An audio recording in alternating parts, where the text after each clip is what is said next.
Two British sportswomen have launched a union to take action in sports that they say are still failing to ensure fairness for women at all levels. The sailor Tracy Edwards, who was skipper of the first all-female round-the-world crew in a round-the-world race, and the former Olympic swimmer Sharron Davies say the Women's Sports Union will also provide legal support to athletes from the grassroots up. And Tracy Edwards joins me now from southwest London.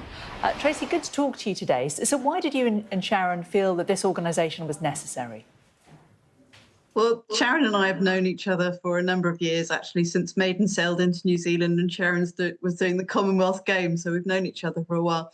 We realised that we were having the same battles, we were having the same conversations, speaking to the same people.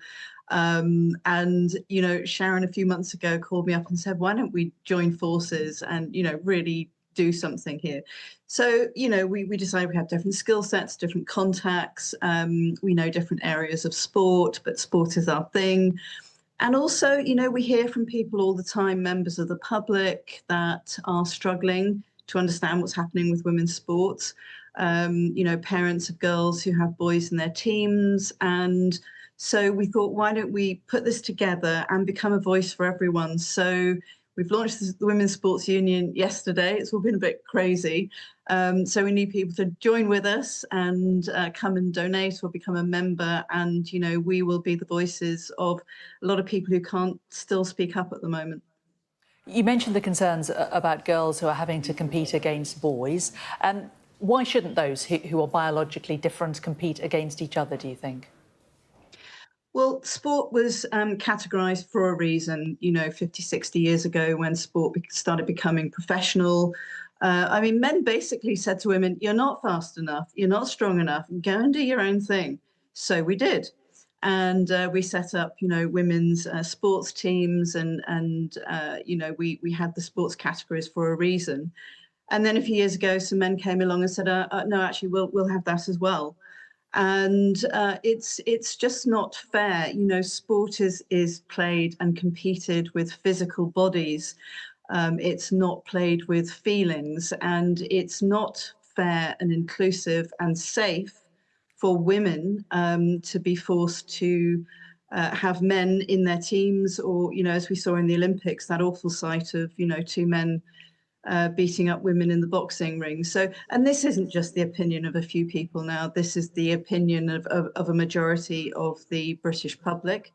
And, you know, we had the Supreme Court ruling 16th of April this year, you know, great win for Women Scotland, who've done such a fantastic job to clarify the law as it already stands in the Equality Act of 2010, which is that biology, man, woman, male, female, are determined by biological sex. And so, you know, we have categories for a reason, and we need to go back to that.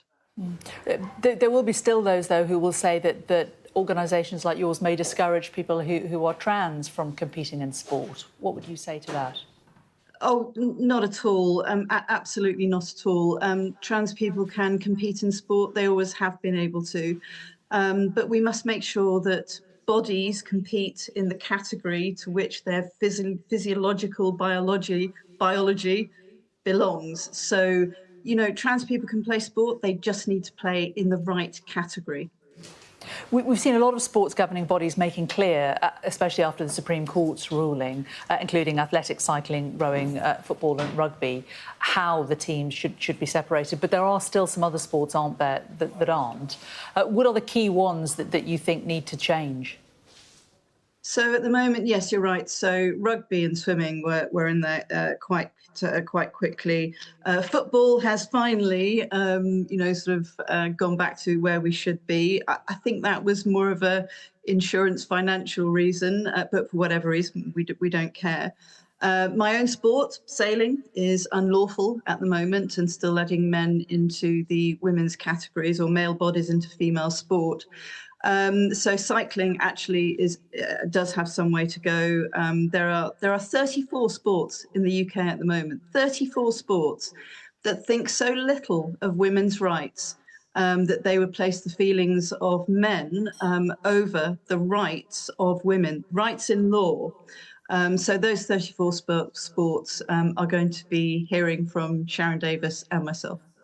I mean, essentially, do you want your organisation not to need to exist? Because if all sports in the UK reverted to biological sex, presumably there would be no need for your organisation. Well, actually, that's only one part of what we do. We'd like that part not to exist anymore. But we'd like to still work. Both Sharron and I lobby for women's sports. Women's sports get 5% of the money that goes into sports, 5%. Now, we're realistic and we know it will never be 50%, but we would like to see that, rise. So we will work towards that. We would like to encourage more girls to get into sports. Girls are dropping out of sports younger.